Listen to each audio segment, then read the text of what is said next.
Habang wala tayong masyadong ginagawa mga kalikot, may kunting ayusin lang tayo, isang clip pan.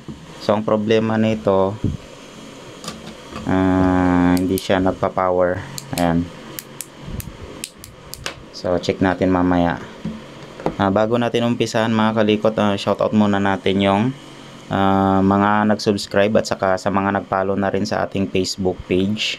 Shoutout natin si Roxette May Kotkot, Rashim Ban Hagen, Dimps Kabugwang, Michael Ponsalan, Junior Omega, Rolando Guevara, Lisel Kakananta, Guillermo Dones, Lian Season, Rowena Auriada, Da Jose Calio Erwin, Aldrin Roas at Alberto Elcano. So maraming salamat guys sa pagsuporta sa aking channel. Kapag hindi ka pa nakapag-subscribe sa aking channel mga kalikot, huwag nyo pong kalimutang i-subscribe ang ating YouTube channel at pa-follow na rin sa ating Facebook page. At saka huwag nyo rin pong kalimutang i-click ang notification bell para updated kayo sa mga bagong video natin mga kalikot. So tara guys, kalikutin na natin siya.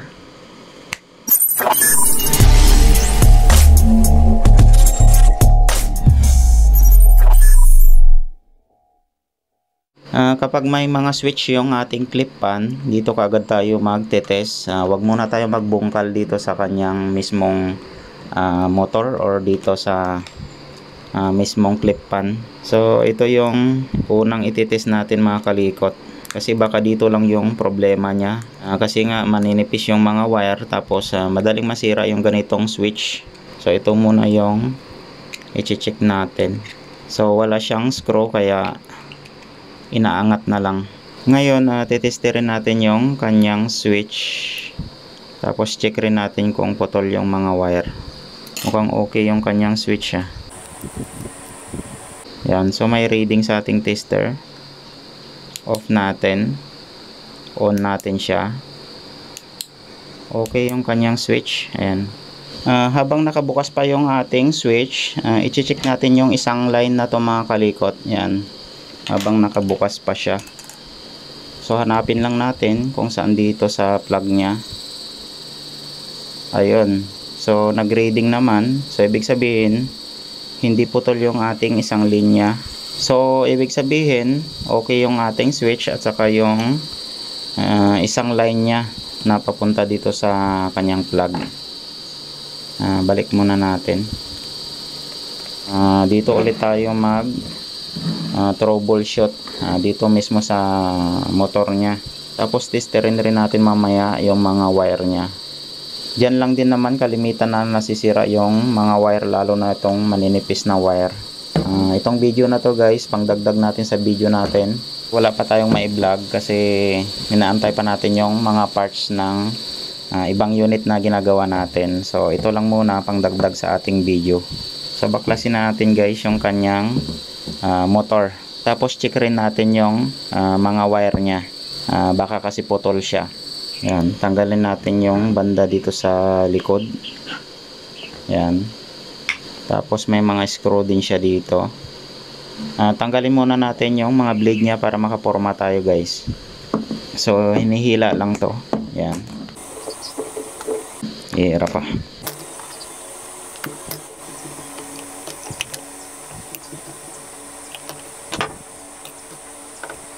Yung dalawang screw lang muna yung tinanggal natin, yung nakakabit mismo dito sa kanyang neck.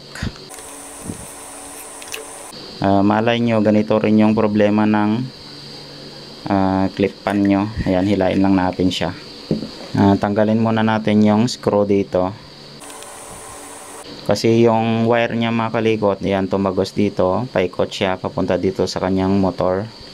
Kaya didirektahin na natin yung kanyang motor. Yan. So ito yung titesterin ulit natin. Ayan guys, yan. Ngayon titesterin muna natin yung wire nya mula dito sa kanyang plug papunta dito sa motor. So ito yung kanyang plug. I-test natin yung isang wire. So wala siyang reading yung isang linya. Try naman natin yung isang line. Yan, may reading siya. So ibig sabihin ito yung kalinya niya. Yan. Ngayon ito lang isa ang wala. Yan. Ngayon i-power natin sa switch. Ayun, nagkaroon na siya.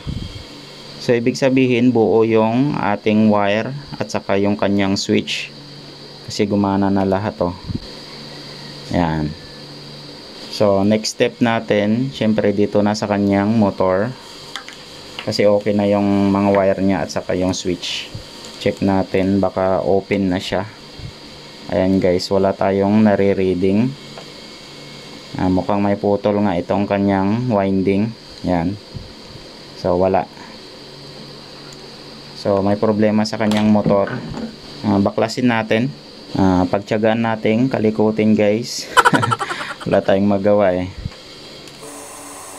Pangdagdag sa video natin.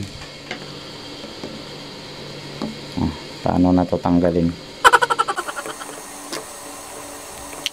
Ayun. Tanggalin muna natin itong mga wire niya para madali yung pagka-baklas natin. Yan. May lock dito sa bandang gitna. Yun yung tatanggalin natin. Yung parang o-ring na lock. So naka-clip lang siya. Ayan. So yan yung tatanggalin natin. Para matanggal itong pinaka-center niya. Yan. So ayan guys Bali itong lock lang yung tatanggalin natin sa pinaka-gitna. Ngayon ito naman i-check natin. May dalawang screw siya dito kabilaan. Tanggalin natin.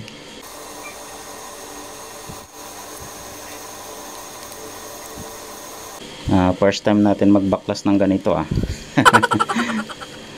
Siyempre try rin natin. Ayan, natanggal na natin siya. Ngayon i-check natin yung kanyang winding. So natanggal na natin yung pinakagitna. Tapos yan, tandaan nyo lang kung paano siya nakasalpak. Baka hindi nyo kabisado. Pwede nyo siyang picturean or i-video na rin para alam nyo ibalik. Tanggalin natin itong cover ng winding nya.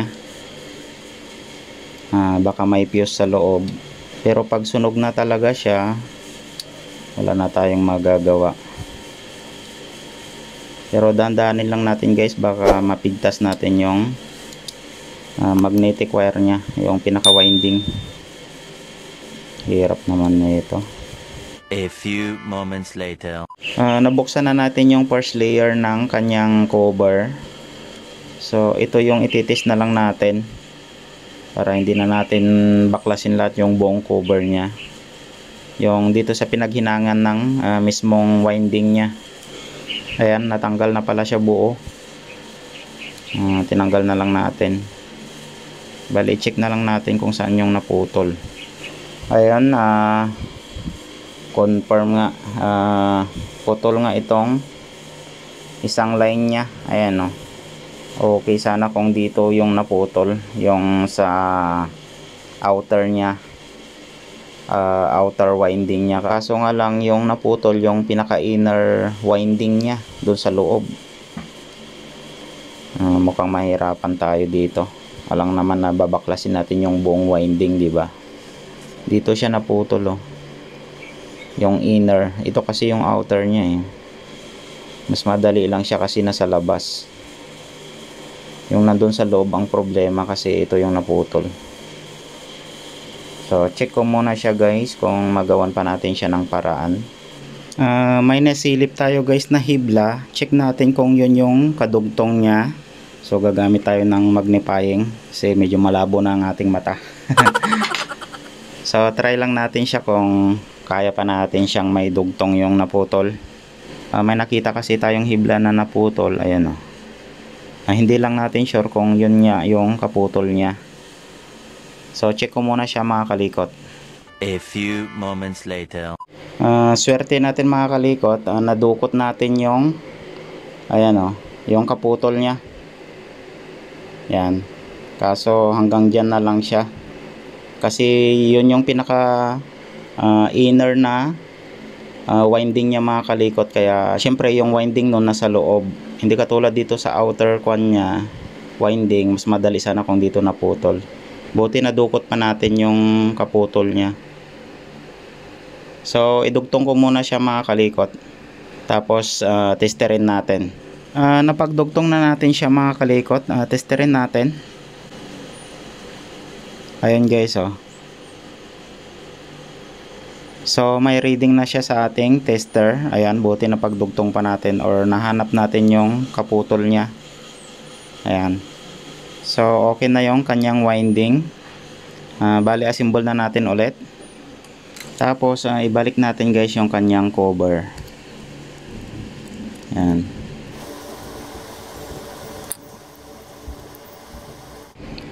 Pwede na natin siyang i-assemble. Dumikit naman na yung kanyang cover sa kanyang winding. Unahin muna natin to mga kalikot. Banda dito sa terminal ng kanyang wire. So yung uka na yan, para yan dun sa ating wire. Yan, para hindi tayo malito. Sunod natin yung dito sa harap. Makikita naman natin kung saan yung sa screw niya kanina. Yan. May mga guide naman yan. Ayan So kung hindi swak, balik ta rin natin. Ganun lang. Yan. So kailangan ganyan siya.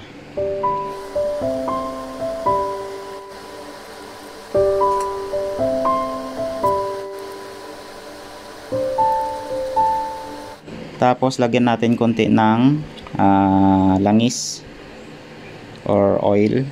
Lagyan na lang natin yung ating kamay para ma-maintain natin yung paglagay ng langis.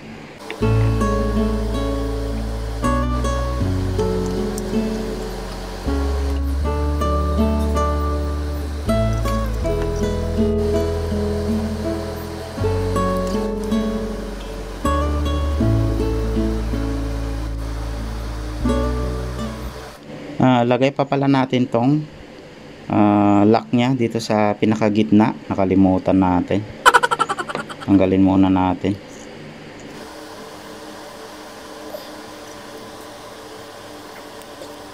So ayan, ganun lang yung paglagay natin ng lock. Naka-clip lang siya. Yan, hirap nang hilain. Kasi nalock na natin siya. Saka natin ilagay ito.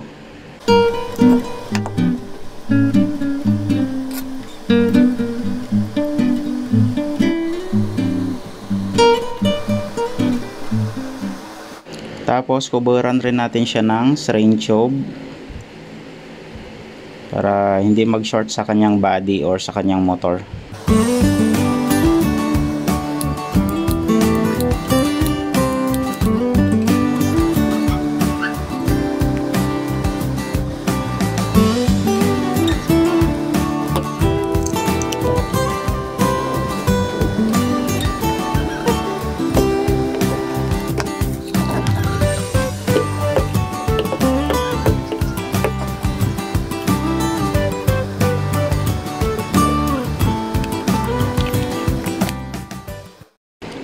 Testerin ulit natin siya mga kalikot. Ayan, may reading na siya. On off natin. Ayan, off, on, off, on. So okay na siya mga kalikot. Try natin siya sa kuryente. Plug na natin. Tapos try natin i-on. Ayun. Off natin. Okay. Okay, so okay na siya. Plug ulit natin siya mga kalikot. Nakabit na natin yung kanyang ilisi or yung kanyang fan. Try natin. Ayun.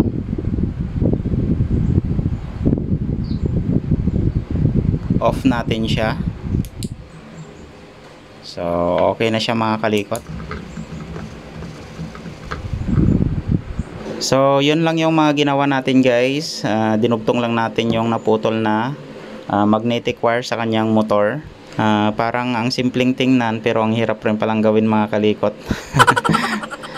Lalo na kapag dun sa motor niya na yung may problema. Buti nahanap natin yung kadugtong ng magnetic wire niya. At least nadugtong natin siya. So okay na siya mga kalikot. So, maraming salamat guys sa panonood ng mga video natin. Kapag bago ka pa lang sa aking channel, huwag niyo pong kalimutang i-subscribe ang ating YouTube channel at pa-click na rin ng notification bell para updated kayo sa mga bagong ilalabas pa nating mga video. At saka huwag niyo rin pong kalimutang i-follow ang ating Facebook page. So maraming salamat, ingat kayong lahat, and God bless sa ating lahat mga kalikot. Bye bye.